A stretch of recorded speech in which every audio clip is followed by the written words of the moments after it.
Hello friends, welcome back to trading with peace and I hope you guys are trading with peace. इस video में हम बात करने वाले हैं राजेश एक्सपोर्ट्स के शेयर को लेके। अगर आप फ्राइडे को मार्केट में आप एक्टिव थे तो आपने देखा होगा राजेश एक्सपोर्ट का शेयर सुबह देखोगे आप 9:15 से ही ऑलमोस्ट 276 से लेके स्टॉक 300 को टच करने के पास पास यानी 298 के करीब जाके स्टॉक वापस कंसोलिडेशन फेज में जा चुका है।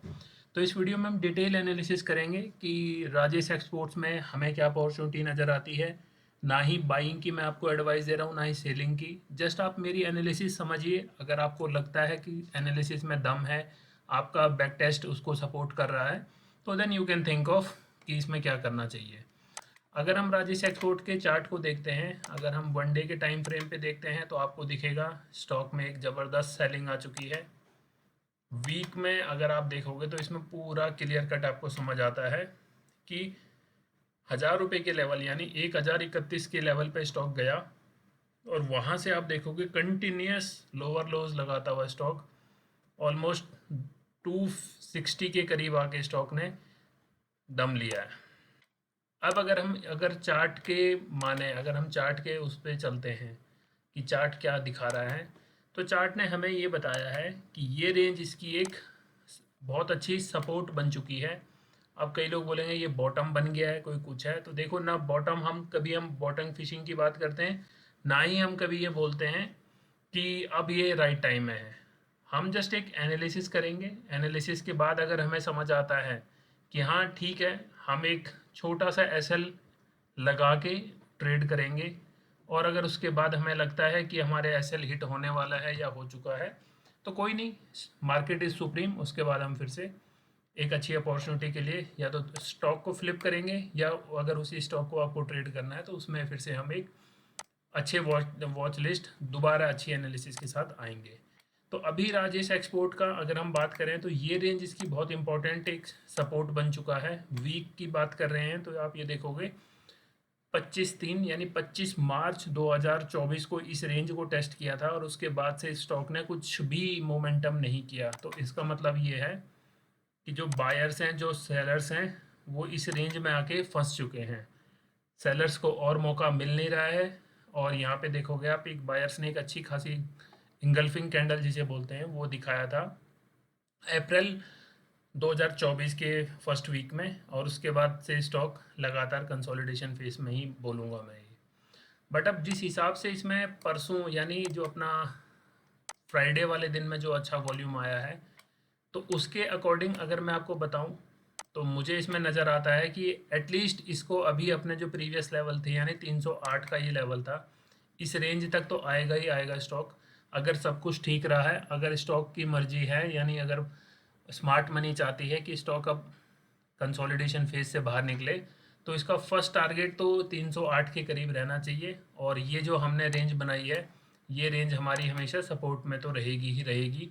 इसके बाद अगर स्टॉक ये इस रेंज को ब्रेक कर देता है तो एक नई रेंज में एंटर होगा, और फिर से हम जो हमारे टारगेट हैं यानी जो हम बात करते हैं 1800 600 वहाँ तक के लिए हम वेट कर सकते हैं।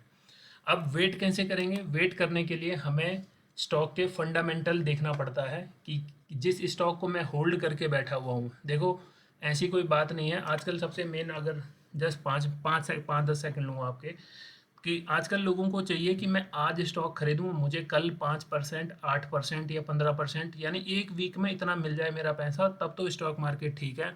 बट कोई ये नहीं चाहता कि अगर मैं एक स्टॉक आज लेता हूं और अगर वो मुझे 6 महीने बाद भी 15% रिटर्न देता है, तो मैं आराम से इन्फ्लेशन को बीट कर रहा हूँ, और मैं बोलूँगा वो एक अच्छा स्मार्ट इन्वेस्टिंग डिसीजन है। बट कंसिडरिंग जिस हिसाब से वॉलेटिलिटी है हमारी मार्केट में, इसमें क्या हो रहा है कि स्टॉक ऐसे ऐसे भी हैं जो एक एक दिन में आपको 5%, अगले दिन 5%, फिर से 15-20% विद इन वन वीक दे देते हैं। तो लोगों का माइंडसेट ख़राब हो जाता है, हर लोगों की एक्सपेक्टेशन हर किसी से ये बन जाती है। बट स्टॉक मार्केट इस हिसाब से नहीं हम मानते। मैं मानता हूँ कि अगर आपको साल का 15% भी बना के दे दिया है कि स्टॉक ने, तो उसमें कोई बुराई नहीं है, क्योंकि आप अगर एफडी की बात करते हैं तो आपको एफडी में मिलता है 6-7% के करीब ही। तो ये थी एक बात, जस्ट इन केस अगर आपको समझने और समझ आई होगी तो। और अगर हम राजेश एक्सपोर्ट के फंडामेंटल को देख के बात करते हैं तो 8600 सीआर की कंपनी है, मार्केट कैप काफ़ी अच्छा है। अगर आपके इसके रिज़र्व देखोगे तो सबसे टेम्पटिंग जो इसके चीज़ आती है निकल के, वो आता है इसके रिज़र्व। कंपनी के पास 15,000 CR का रिज़र्व पड़ा हुआ है, जो कि बहुत एक अच्छी बात है। दूसरी बात आती है स्टॉक का बुक वैल्यू।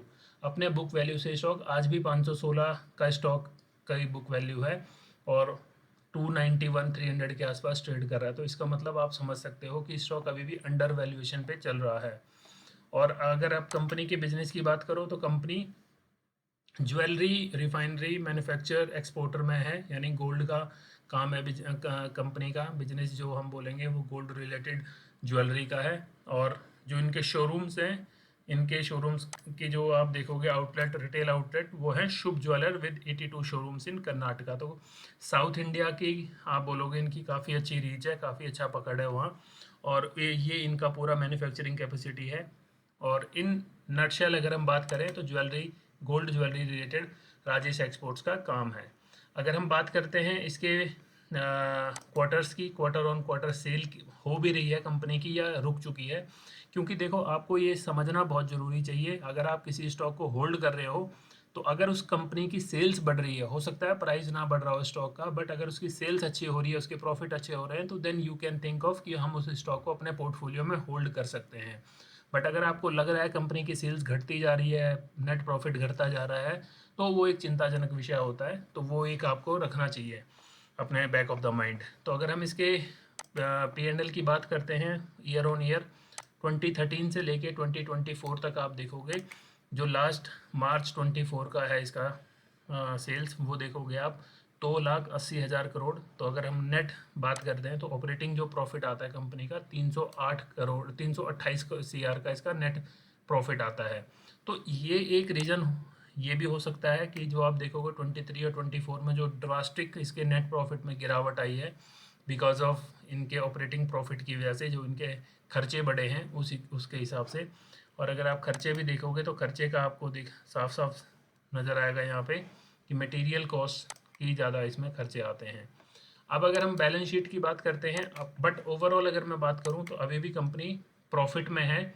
और अगर हम बैलेंस की बात करते हैं, जैसे कि अगर इसकी बैलेंस शीट अगर हम देखते हैं तो बैलेंस शीट में आपको साफ साफ नज़र आता है कि मार्च 24 में इनके पास 9 CWIP थे, और मार्च 2023 में 38 यानी 38 CWIP प्रोजेक्ट्स थे। तो इसका मतलब हो सकता है वो अपना एक्सटेंशन कर रहे थे बिजनेस का, जिसमें से 38 में से आउट ऑफ बस अब 9 ही बच चुके हैं, तो वो कंप्लीट हो चुके हैं, तो उनका भी रेवेन्यू अब जनरेट होगा ही होगा।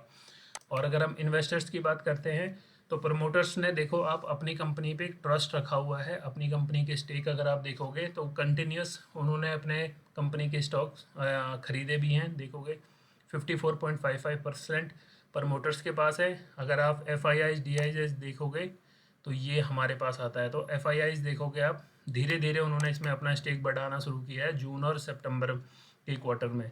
DIs के पास भी है। तो ऐसा अगर आप नटशेल में बात करोगे तो कंपनी को, बड़े जो प्लेयर्स हैं मार्केट के, उनको भी कंपनी समझ आती है, तो उन्होंने भी इसमें पैसा लगा रखा है।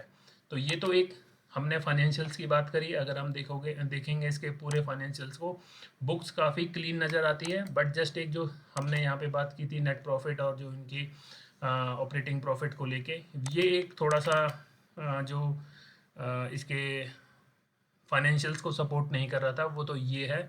अगर क्वार्टर में देखते हैं तो अभी आप देखोगे जून का जो क्वार्टर इन्होंने क्लोज किया है उसमें 12 CR की अभी तक नेट प्रॉफिट इन्होंने अपनी बुक्स में पोस्ट कर चुके हैं। तो अब देखते हैं आगे कैसे कैसे, सितंबर भी आएगा, अब अक्टूबर में जो रिजल्ट आने वाले हैं पिछले 3 महीने के, तो उसके बाद कैसे बुक्स परफॉर्म करती है और कैसा स्टॉक परफॉर्म करता है, तो ये हमें वेट करना चाहिए। और मैं आपको ये नहीं बोल रहा हूँ कि आप स्टॉक को खरीदिए, बट अगर आपको चाहिए कि सस्ती चीज़ उठानी है और क्वालिटी वाली चीज़ उठानी है, तो it could be one of those thing. बाकी आपकी मर्जी। आपको एनालिसिस कैसे लगी प्लीज़ ज़रूर कमेंट करके बताइए। और अगर कुछ आपके स्टॉक सजेशंस हैं या कुछ मेरे लिए कोई सजेशन है तो प्लीज़ फील फ्री, आप मुझे DM भी कर सकते हैं, आप मुझे कमेंट्स में भी बता सकते हैं। Thank you.